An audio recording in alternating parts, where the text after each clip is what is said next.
Welcome to another episode of your favorite divorce group, Everything Real Estate, Divorce, and You, where we kind of delve in and tackle some topics and offer our best, advice and what we would do in certain situations and just options for really improving your life and getting you through a really tough time. And, today I'm excited about this topic because we're going to talk about the spring market and everything that's going on out there. But before we jump into that, and this kind of is an interesting thing, we had somebody ask some questions. We've kind of been talking about getting listeners to send some questions in. What would you like us to talk about, or just some fun things? And someone actually sent a question, which I think is perfect for right now. You know, we're getting out of here in Michigan winter, and we're getting into spring, and it's tough sometimes getting through that long winter. Oh, the grays. The grays. It's so gray. Grays. So, yeah. And so somebody said, what would be your ideal go-to place for 2 days just to get away from that, take a little break, and, what would be your favorite place for that? And I'm going to take it as if we're in like a cold season, because if it is really warm, that means that real estate is kicking, and typically I'm not going anywhere. So if it was, you're trying to get away from Michigan, where would you go? And our Michigan summers, at least my view is that they're so precious to us because we don't have too many months with nice weather. I don't like traveling at all when the weather's nice in Michigan. So I like to be here in the summer. This is a place to be. Yes. Yeah. I wholeheartedly The boating season is fun. Love Michigan. I call it God's country up north. I love it. But now you said how many days getaway? So I can 2 days. Okay. So 2 like days. If you're going to decompress, Jeff, you're constantly going somewhere. You're always not as going much somewhere. as here, but usually, like if you're going 2 days to get away from whether it be from work, a break from family, a break from whatever. Maybe you and your spouse aren't on good terms, or you need a break from a contentious divorce battle, or a break from anything at all. It could be anything. It could be a kid-free weekend to get away. That's the way I understood the question. Yeah, is that right? so can we start with Ken? Yeah, of course. I'm so curious to know where you would go. He's smiling, Well, so I feel like he's got an I know. answer. My Yours brother is just smart. moved from Tampa, Florida, but that would be my go-to because anytime they're always out of town or something. So going down there is just, but that's out. They moved to Pittsburgh. But I would have to say in the spring though, but I know this is different than what you guys were saying with like the warm weather. And I love to have the warm weather. Maybe Florida would be it, but I just love our place up in Houghton Lake, especially in the spring when snow's melting. It's just being up there, and you have to. I wish we could put a picture up on the wall back here or something, but it's just being by the water, just quietness, and that would be definitely my go-to. So It truly is a hideaway. It truly is. It's like a little slice of heaven. Okay. Sounds like a good place to smoke a cigar. Yeah, It it was is. fantastic. Right on the water. Jones hearing and the Frisco. waves. I'm waiting on my invite. Love it. we could do a mobile podcast up there one that'd time. be Maybe fun. we should. By I think the that would be water. fun. I love should that. add, it is a 600 square foot little beautiful place with 2 sets of bunk beds. It's adorable. All Should bring her right. toothbrush. Did we talk about that the last? Bring my toothbrush for It's- sure. yeah. Toothbrush for everybody. And I'm your feeling carving generous. tools. I'm not going to share my toothbrush, but Yes. yeah. Holly, where would you go? So I am, anyone who knows me, it's warm. I want to go. If it's cold here, I don't want to go anywhere. I'm not a cold sports girl anymore. I used to be. I don't do skiing. I don't do any of that anymore. I gave it all up. So I would say anywhere warm. I wouldn't even be too specific. I love Florida though. So probably if I could, for just a couple days, probably get down either Miami would be super fun to do. Maybe run down to Miami with some girlfriends and have a great time. Mhm. That's what I would do. Just It'll makes lift me my think spirits, make me happy. She is the queen of finding like those $49 So you're coming Allegiant with like me. You're my person. They- Just yeah. like you're going to be in the island with I me. did. round Didn't I trip, find- and like didn't end of April, May. I don't know. You found Didn't one. I find Yeah. a round ticket to Georgia for $41 plus tax? And What? yeah, it was I'm insane. gonna need you to help me It was book my travel. insane. Took Yeah, a midnight she's train to good. Florida or to You Georgia. know what? Hey, I'll take it. I'll take it. So for me, about this time, me and my girlfriend Sheila, we always try to go somewhere. Mhm. In this year, it wasn't in the cards to go in February or in March. This is typically the time we'll go down to Fort Lauderdale, see a few friends. We travel. She went to Tennessee once, which I would really like to get down to Tennessee. I would really like to get back. I love Gatlinburg, but somewhere maybe Nashville. But this year we're going to Myrtle Beach. I have actually never been there. So I know that's a big summer break area. So we booked our tickets, and we get to go there for 3 days. Just That'll a be quick fun. getaway with your best friend. Mm-hmm. And I love it. yeah, I'm I like really that you brought up excited. Nashville, though. I feel like I'm channeling Nashville right now. You could Yeah. totally channel Nashville. Oh my gosh, I could just Yes. go, just set me in a Nashville. Yes. I've been wanting to do that too. I- My whole family, all 4 grandparents were from like Kentucky, Tennessee area. So Yes, I'd love to go to Nashville's a good one. Chattanooga. yeah, I'd like to my go. family's from Gatlinburg. Actually, Go so find I'm- yourself a Really? cowboy, right? Yes, Yeah. exactly. There you go. Absolutely. Why not? We'll look it Yeah, up. I'm okay with that. But so this year, Live the country we life always for a try to couple go days. somewhere where our toes are in the sand. Yes. That Toes in is the the sand. hugest thing for us, where we just take that deep breath. And no joke, when we're in Fort Lauderdale last, we probably looked weird. We just stood there with our toes in the sand. We closed our eyes and we didn't talk. Her and I, we do no talking very well. And that's She okay. doesn't- Everybody she said just- they're from Michigan. It's okay. It's so nice to go with someone who doesn't like to talk a lot, because we just sat there and we just closed our eyes and we just heard these magnificent waves crashing against the shore. And it was magnificent. So I can't wait to try that in Myrtle Beach. And I've never been. Everybody goes there for spring break. Oh, my Italian mother would never let me leave. Watch the sand, please. They're in the Carolinas. Really? We'll talk later. Yeah. Ooh. Yeah. Oh man. I'm just saying. All No, it's right. okay. You're gonna be fine. Just you have to. We'll talk later about that. Yeah. It's a thing. Okay. It's a All thing. right, let's hear from Jeff. I've never been there. I don't know, but I like. There's a lot of different places I like to go to, but for my quick 2-day or 3-day or even sometimes 1-day quick getaway, I just need to decompress, need to get some sun during Michigan winters, and spring, which is counter spring, but doesn't feel like it here as we talked about necessarily.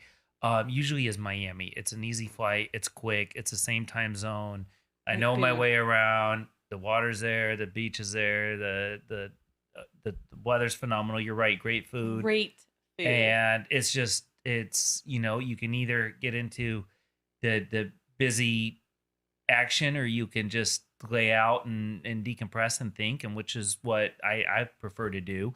And almost always the weather's going to be nice. It's going to rain is always in the forecast, but it might be for a few minutes and go away. Mhm. But the same time zone's a big deal to me, because I'm still conducting business. I'm still talking to clients. I'm still handling cases no matter where I'm at. And when you're on the same time zone, it's much easier to do. And so I'm not, I guess, fully ever away from work, but this makes it easier. So I'm not waking up at weird hours or doing anything like that. And again, the flight's a big deal to me. So when I'm going on a short trip, I look at the length of the Direct. flight, yes, Direct. and Always the direct. length, the Mhm. time zone, how far from the airport to the hotel, because time is precious when you're only going for a few days. And you don't Yeah. have time for a And- 3-hour like get used to it if you're only there for a couple days. Yeah, exactly. That'll mess with you. Exactly. It'll ruin your trip. Exactly. Yeah. So it's important, and I know that the last year or two prices have increased like crazy. So Just a little bit. it's not as quick as just deciding the day before, hey, I need to get away for the weekend and click. Sometimes you can find cheaper flights if you're Well, that I'm flexible. gonna I'm not start calling flexible. you. I'm not This is flexible. travel agency. I'm not just flexible. saying. Now, I do like my Delta. However, there are some flights that are okay for a quick trip. That direct flight may make it worth it. But the sunrises Yeah. in Miami are amazing. Depends on, I guess, how much you pack also on the airline situation. It's 2 days. I know, You but can't even pack if that much. even if I go 3 hours away for one night for a court hearing, I probably still take 2 I bet you have more check-in luggage size than I do. bags. Yeah. Well, between the suits and the shoes and the this and that. Yes. And I Listen, probably do I can pack worse travel than with a you because you girl. wouldn't shame me. I always check a bag. Well, I mean, clearly we all need a vacation because we're literally, it's almost like our show Almost at this spring. point. But we It's- are, spring It's that is time here. of year where it's end of winter and it's It like is, and spring fever is going to happen, and the spring season. I love and we're in it right now. We're getting into that spring real estate season, and I think especially because I'm also licensed down in Florida, and they don't have like a season so much because they have weather that's nice all year round. For us, Yeah. a lot of people do want to hibernate a little bit in the wintertime, and they don't want to be out in the cold, or they don't want to move in the cold, or whatever their reasoning is. They seem to kind of like hang back a little bit, and then all of a sudden, like the gates open, and it's like, boom, it's real estate season. So here we are. We're in it. And people are asking, they want to know, what do we see happening in the real estate season right now? What can we look forward to? And should we freak out and be concerned? You know, the whole chicken little is the sky falling. And I mean, here's the thing. I'm going to preface this by saying we don't have a crystal ball here. None of us do. We can't speak into the future. If we did, I'd ask for the winning lotto numbers, and you know, we'd all be on our little trips forever, not 2 days. But the big question I get is, you know, are we crashing? Is everything, you know, is everything kind of normalizing? And I think that comes from not just winter hibernation, but buyers seem to have they went into like a little hibernation end of last year to the beginning of 2023 because, and I understand it because we had so many changes at one time. We had economic things going on. We saw inflation go up. We saw gas prices go up. The grocery prices went up. People are being hit with all this stuff at one time. Then the rate was at 3% forever, which was ridiculously low, and that's not normal. Unheard of. People need to understand that is not normal. The average rate is 12%. If you look at the whole, you know, from the late 70s till now, the average is about 12% was the rate. But, you know, our parents contended with that. But for us, we were so used to like 3%, 4%. And then it seemed like it went from 3 to 5 overnight. And then all of a sudden it was up to 6, and then it hit 7. And then, you know, it kind of comes down and it does what it does. And I won't take your thunder at all with rate. I'll let you kind of chat about that. But the whole point was people freaked out, and I understand it. They thought this is too much change right now. This is financially a lot for us to handle. I think they kind of scaled back for a second. We're just kind of waiting and watching. Well, now from what I've seen, they're understanding this is just life. Real estate is cyclical. It ebbs and it flows. The rate is just basically going up to a more normal level. And now buyers are back out. So the good news is buyers are back out. And we're seeing multiple offers again. Not like we did in 2021. Not not much. The 30. Not 30 Not and 30. 50 grand over, but different price points bring different things. So it's a really tough question for me to answer. So I'd like to talk to people and say, where are you looking? Because let me get you more deeper dive into your area. Let me pull more detailed information to tell you what I'm seeing days on market and what's available. But just as a broad scale, so that we can hit everybody, we're seeing multiple offers again. And I would say lower price points. But we're also I'm seeing listings that are, you know, from 800,000 to $1 million. Even there's a lot of actives in those different ranges in different areas of Macomb and definitely in Oakland. So that makes me happy to see we're seeing these listings out there that sellers are confident enough that they will find a place. They're not going to be homeless. We've never left anyone homeless. We have a really good record with that. And so that we're building confidence. I think we needed that confidence builder. And I feel like we're there. Now, I don't know. Are you guys seeing confidence with your buyers maybe that hung back? I think, you know, you have to take a step back from the market, you know, and you can't listen to everything that's going on. You got to step into the market and educate yourself, and then you feel it for yourself. Now, some of the things that I recognize over the years is I think going into a rising rate market, and when we saw prices go up quite a bit in the last 5 years, there was an expectation that there could be a fall off in the market. And we're just not seeing that. And I think that's for multiple reasons. I think because a lot of people have very, very low rates, they don't want to sell, they would list and sell. So there is a delay in the market here of some houses coming on the market. But the 800,000 to $1 million range, I think if you're in that price, like if I had a house, $1 million house right now, I would think would be a good time to consider listing it personally based on my expectations of where the market might go. But I think a lot of, you know, the market's been so up and down, and I think we're still in that hangover just 10 years ago of the Great Recession and the housing market there. So I think there was an expectation that we could see some price drops, but we're not seeing that. And one of the reasons why we're not is because the rents are going up so much. I mean, it costs over $1,000 just to rent a one-bedroom apartment. So you're at $1,200 to $1,300. $1,200 to $1,300 And yeah. depending, in a good And school really, so district. you have to compare the options there, but you're right. No, and depending on where you're at, and like you said, the 800 to $1 million range, for example, and again, it also goes back to what you guys said, where it depends on where you're at. For example, a lot of my clients who are going through a divorce or recently divorced have set a certain budget on what they want to buy, or some of my colleagues' clients, and I've been hearing this a lot, is, for example, in the Birmingham School District, which is where one of our offices are, a lot of people that want to find a house there will have a price in their mind of under $1 million. To find a house that's under $1 million, that's done and move-in ready, believe it or not, is actually rare these days. And I'm noticing they're coming off the market fast. There are, like Holly said, bidding wars. And then I'll see, even yesterday, I saw on one of the prominent realtors in town on an Instagram post that this house went 40,000 over ask, which typically, a few months ago, we might not have seen. But right now in the spring, and as people are making those transitions and want something that maybe not disrupt their kid's school district or whatever it may be, are willing to buy it, back to what Ken said, because most people are, and I think that makes sense. I didn't think about it that way, but people are holding on to what they have because they're scared about going to get a new interest rate. So there's not as much available right now. And so I am seeing that, and it all depends on the area and what that price point is, but it could be any range, in certain places it could be considered cheap and other places not. But it is really something. And listen, it's exciting to see, as frustrating as it might be for somebody that's ready to buy now. It's exciting to see the action and the economic impact and growth and the demand. And I'm sure it might be frustrating for you not having as much of that inventory that Ken talked about, but at the same time, it might be, a little more challenging, right? But I consider challenge fun. So, well, so you're hitting on a couple different things. And one of the big things is two things that I want to talk about. When you talk about timing, people typically will say, if I buy now, am I going to be able to, make money on this house, or at least get my money out of the house? And the answer to that is, how long are you going to be there? So you have to talk about, if you're going to be there for a short period of time, let's talk about what your costs are as a seller. Because remember, sellers have their line of fees, and typically the seller's paying the lion's share, if or all of the real estate commission is typically on the seller side. That's always negotiable, but that's just kind of the norm. So they need to kind of understand, like, as you're looking at buyer costs, you have to look at what a seller cost would be. So, to really, what is your plan? The number one thing you need to ask yourself is, what is your plan?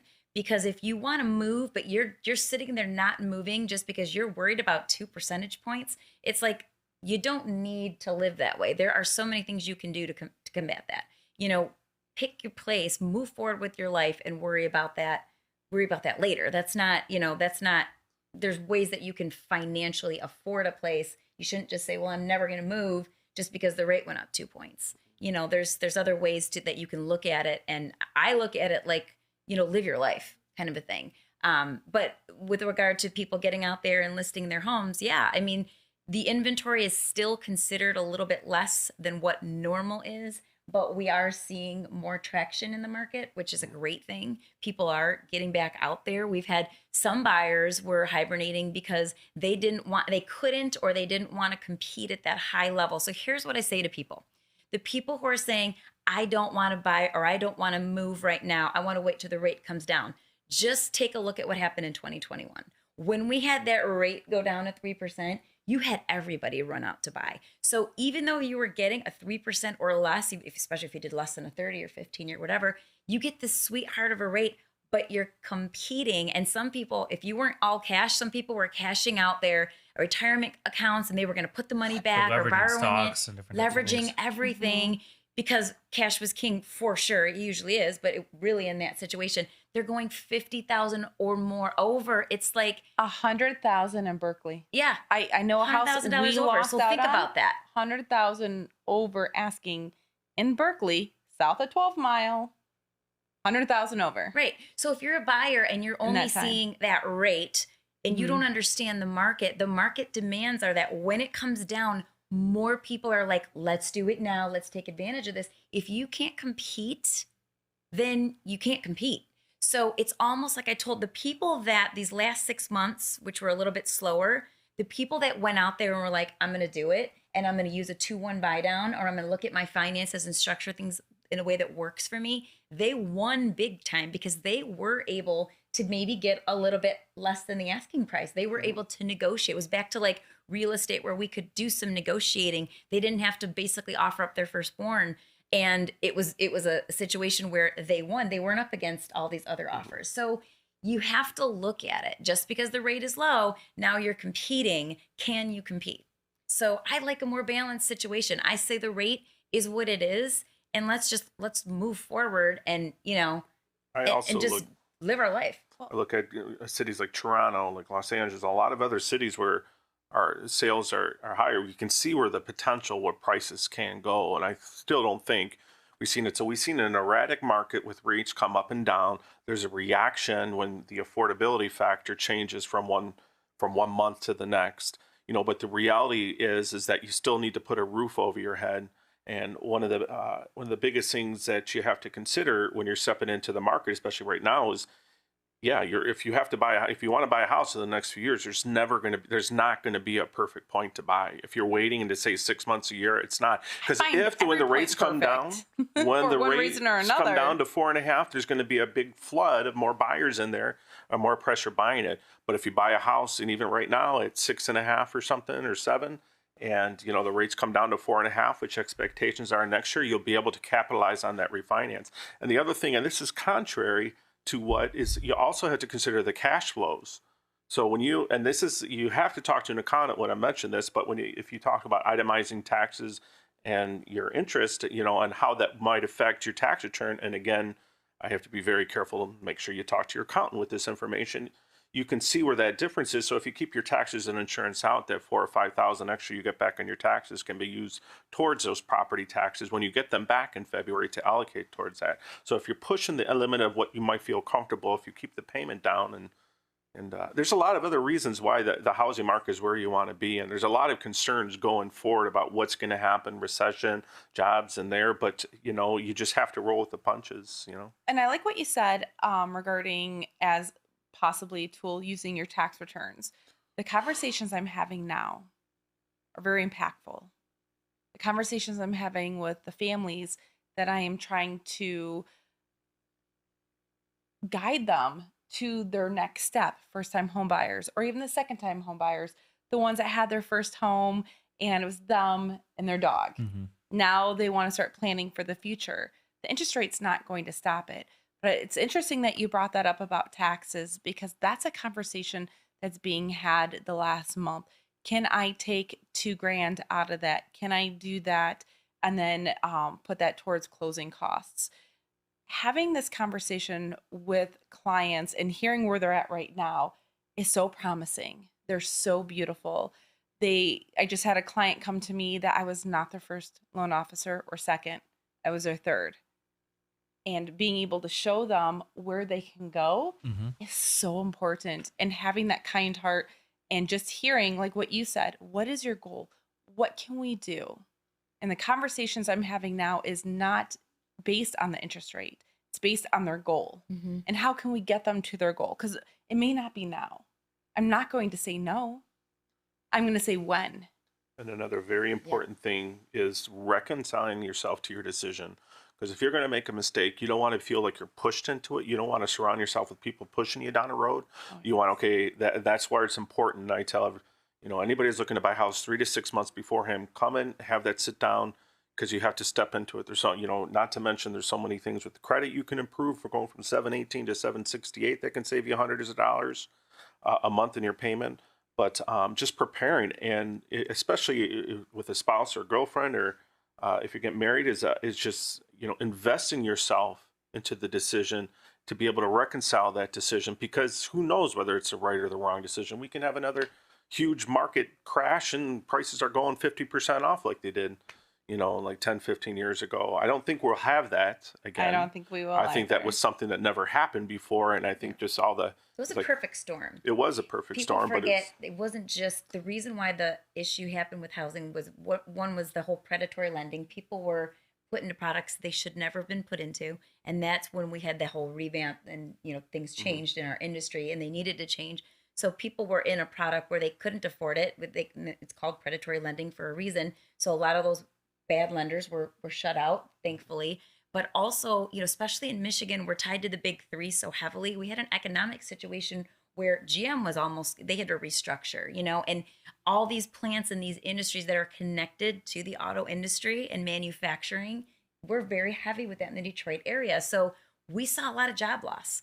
Well, if you lose your job, chances are, if you're not somebody that has a nest egg and you don't have a couple months to get you through till you get another job, people were going into foreclosure. So it's like, it was that perfect storm. And I'm not saying we would never have another crash again, but that would be silly to say. But when you look at what actually happened and you educate younger people especially, who all they heard is, oh my gosh, 2008, everything crashed. Well, why don't you understand the backstory on why that happened?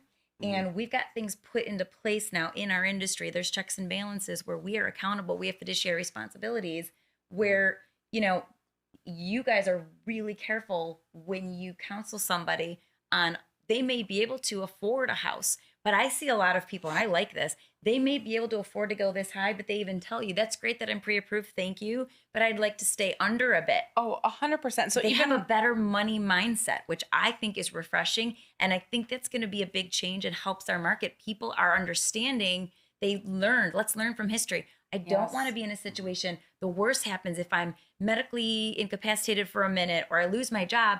I should have, you know, Dave Ramsey says 6 months until I have, you know, I want to have 6 months reserved just in case. And so I see people making better money decisions. and it's interesting that you brought that up, because when I help clients and the families that I serve, I I really look at the debt to income, and I speak into that. We call it DTI in our industry, to that DTI of, okay, your max is at 42%. Which means Here's what 42% Set of your income to your debt. income to how much debt you have. Okay. Correct. And the housing ratios of what a bank feels comfortable at a risk level. I like talking at a 33%, if at all possible, with two borrowers on there. If it's one and the significant other is not on the mortgage, I'm okay going higher because you have the dual incomes coming in. Mm-hmm. I find that a very important conversation. Where are you? Because you want to live life.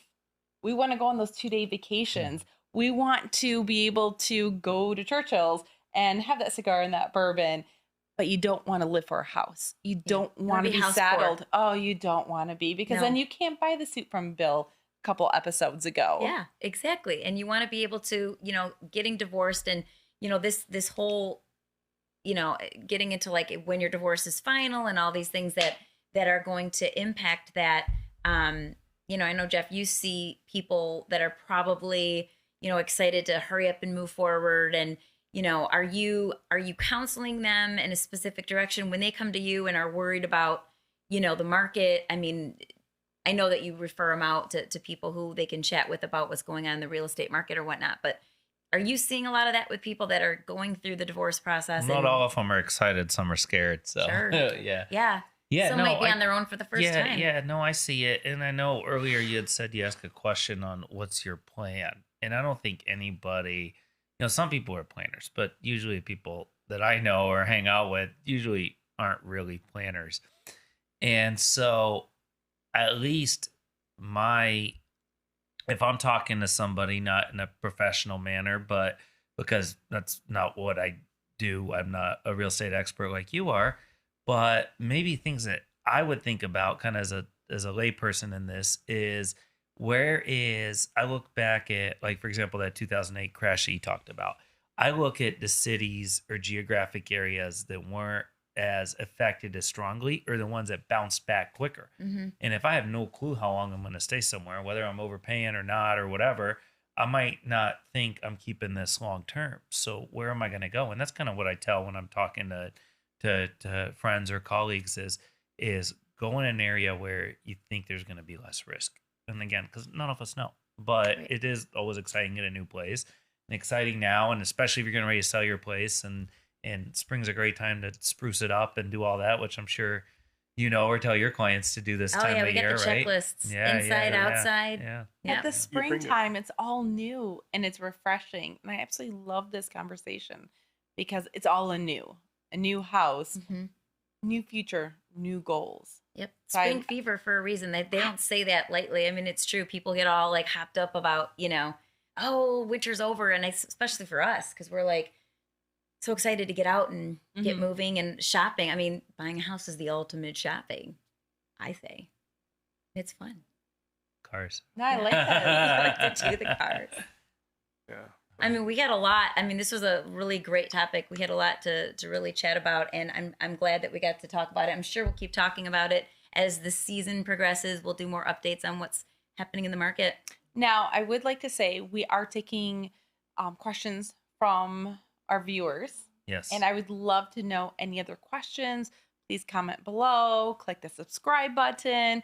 I know Holly has her spiel about everybody following us. Well, everybody should follow They us. should. Hello, why would you But not? also send us questions. Yeah. We are actually going to be building a website where there's going to be a landing page that our viewers can submit questions, which I'm actually really excited about. Not just commenting below. Of course, we want comments below. Hit the subscribe button. But having intimate questions that you don't want to post online. What if someone sees it? What if you want to be anonymous? We will have that coming Or up soon. feel free to Yeah. pick up the phone and call too. Yeah. Oh, that. Or oh my message. gosh. There's You can DMs. call. They can sneak right into the DMs. Is that what the Slip kids say? in. Slip in, not sneak in. Slip into the DMs. Yeah. Is that what it is? Yeah. Something like that. So yeah, there's so many different ways to reach us, and it is more fun, I think, when we get some questions and interaction, because it's good to be able to Yeah. serve and offer the best that we can to everybody going through divorce and tough spots. So thank you again, everybody, for watching. We appreciate it. Like Cece said, just hit that red subscribe button so we know you're there, and we can continue to do what we love to do. And we'll see you next time.